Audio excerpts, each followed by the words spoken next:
Friday with the guest. There we go, the guest of honor, Jeff Alberts. And Jeff's opening act today was the bent over rows, and he decided to go with bent over rows because Jeff likes to keep it simple. And that's one thing you'll notice about Jeff is that, if you go through his whole routine, there's maybe 12, 15 movements that he uses, and that's it. So even though having a nice gym like the gym I belong to with tons of variety and all kinds of cool toys to play with, it really comes down to the basics, I think, regardless of what level you're at. So right before this workout, actually, I posted a video on his Facebook page of Marshawn Lynch, a Seattle Seahawks running back, taking this run up the middle and turning it into some epic playoff run. I think it was in the playoffs. But anyhow, it was a huge run, and I think what Jeff said after that really hit it home. That it was such a simple run, the way it was written up, but it was his 3Ds, the dedication, desire, and discipline, that turned it into a huge run.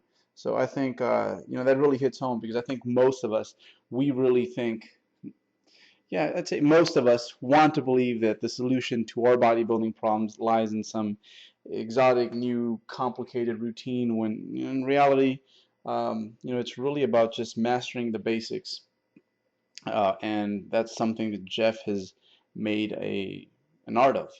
And I mean, here he is, 20-something years into weight training, looking mutated, and people can't believe that the road has been a very simple one, that the play has been that simple, but it truly has been. So speaking of guys that aren't keeping it simple, this guy right here wanted to pull off boxes today. Main reason why is I wanted to test whether or not these boxes were going to do their job for us. So Brian Jewell, a young man that I work out with quite frequently, he decided to make some boxes so that we can pull partial deadlifts from, something that we can't do in our gym because the cage here is just garbage, for the lack of a better term. And I think we'd slice it in half within a few workouts. So wanted to test these, and I wanted to just use them, to tell you the truth. And we slammed 595 into them a few times, and I think they passed the test they're going to do. So I'm really excited about actually using these during most of my prep. So the one thing about contest prep, especially if you have a routine where it really revolves around high frequency, hitting body parts 2 to 3 times a week. One thing about high frequency routines is that the whole overlap thing, and I think that's really going to come in handy on days that my legs just kind of feel like wet newspapers. It's going to be nice to have that option where I can just pull a partial deadlift. So after the opening movements, we go into our fluffy, cute stuff, and for the most part, that's how a lot of these workouts are going to be.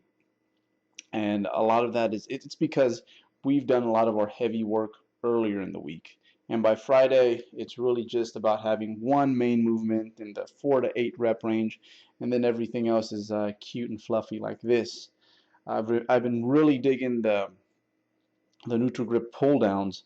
I think it's something that I wish I would have used more frequently during other portions of this off season. I was doing a ton of single arm vertical pulls, motor rows, chin up variations, and completely almost abandoned this movement. So I'm really glad we're using it now, and I'm really glad that Jeff inspired me to just start it up again, because I think one thing about the chin ups is that it can be kind of inconsistent, especially once you start your diet, in that you're actually removing weight from that specific movement, which is something I wouldn't intentionally try to do from other movements.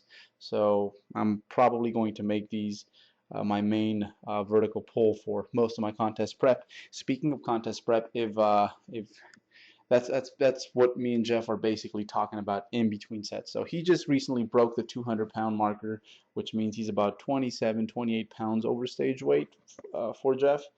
And he's going to break up his contest prep into 2 phases pretty much, because his earliest show is most likely going to be in in early May, late April, and then the Yorton Cup. Well, that takes place late October. So it's a smart way to go about it.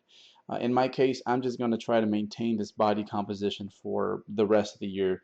I'm going to try to not get any fatter than this and try to survive the holidays. And I'm just going to start my diet in January the way I typically do. But yeah, we're both very excited about competing next year and really looking forward to grinding out another contest prep and see what kind of improvements we have made.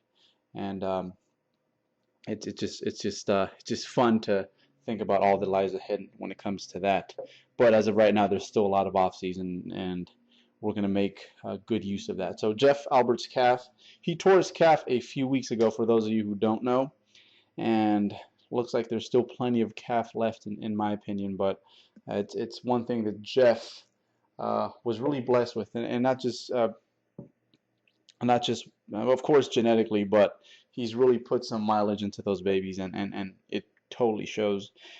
This machine here, again, a lot of chest supported fluffy stuff because our torsos are pretty beat up at this point. This machine here, it's called, I think it's made by Maxi Cam, I believe, I think.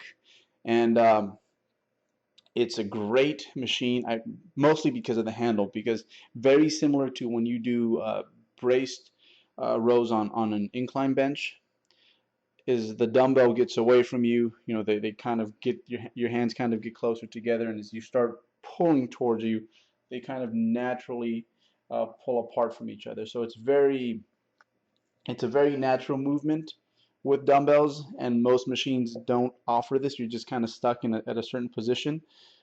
But with this handle, you actually get some of that, and so much that I want to actually take a picture of this handle and show it to one of my welder friends and see if they can come up with something that's similar. They usually get a kick out of those type of projects. And there it goes. Yeah, I gave you guys a spiel about keeping it simple in the beginning, and here I am trying to get custom handles made. However, this machine here is just one of my favorite machines, hammer strength high row. And if you add some bands to it, it's that much more awesome. And Jeff really enjoys it too. So it's one thing that he actually likes likes about having a gym such as mine, is that there's a lot of cool hammer strength machines to pick from. And cool thing about, again, hammer strength machines is that I can add my mini bands to them, and it really makes the concentric part of that movement that much more challenging. But this was our last movement, so very simple, one basic horizontal row in the 4 to 8 rep range typically, and then we do a vertical pull, and then another horizontal row, and then this one right here is kind of go both ways. But everything after that first movement is very simple, higher rep, more about volume. So all in all, we do about 4 movements for our back, and usually anywhere from 2 to 4 sets per movement. And then we usually end up doing just one bicep movement, and that's basically what our pull days look like. So very simple, but again, it's really what happens within that simplicity, right? Are you getting down for yours? And if you see his face here, I'm definitely getting down for mine. But uh, Chris, Matt, and Nick, they actually ended up arriving at the gym at the tail end of our workout, and got to chat with them a bit about how they're doing, and they're definitely going into they're heading into what is going to be a long-term off season for them, and we're ending our latest off season, so it's kind of like the passing of the baton. But yeah, this was the last movement, a little bit of bicep work, and that's definitely something that I'm going to try to do more of during this last leg of off season. We only have about a little over 3 months before it gets real, at least for me. Jeff started the first half of his prep now, but anyhow, it's looking really. We're really excited. We're really looking forward to seeing how much changes and improvements we've made upon our physique since last time we competed, and of course doing it together, which is that makes it that much more fun, and of course sharing it with you guys the whole time, so that hopefully we can we can help you guys in any way, shape, or form with when it comes to not just your prep, but just your overall approach when it comes to this. So that is it. I'm gonna have my own personal training update in a few days here, and look for more of these training videos with Jeff here, pretty much on a weekly basis, I think.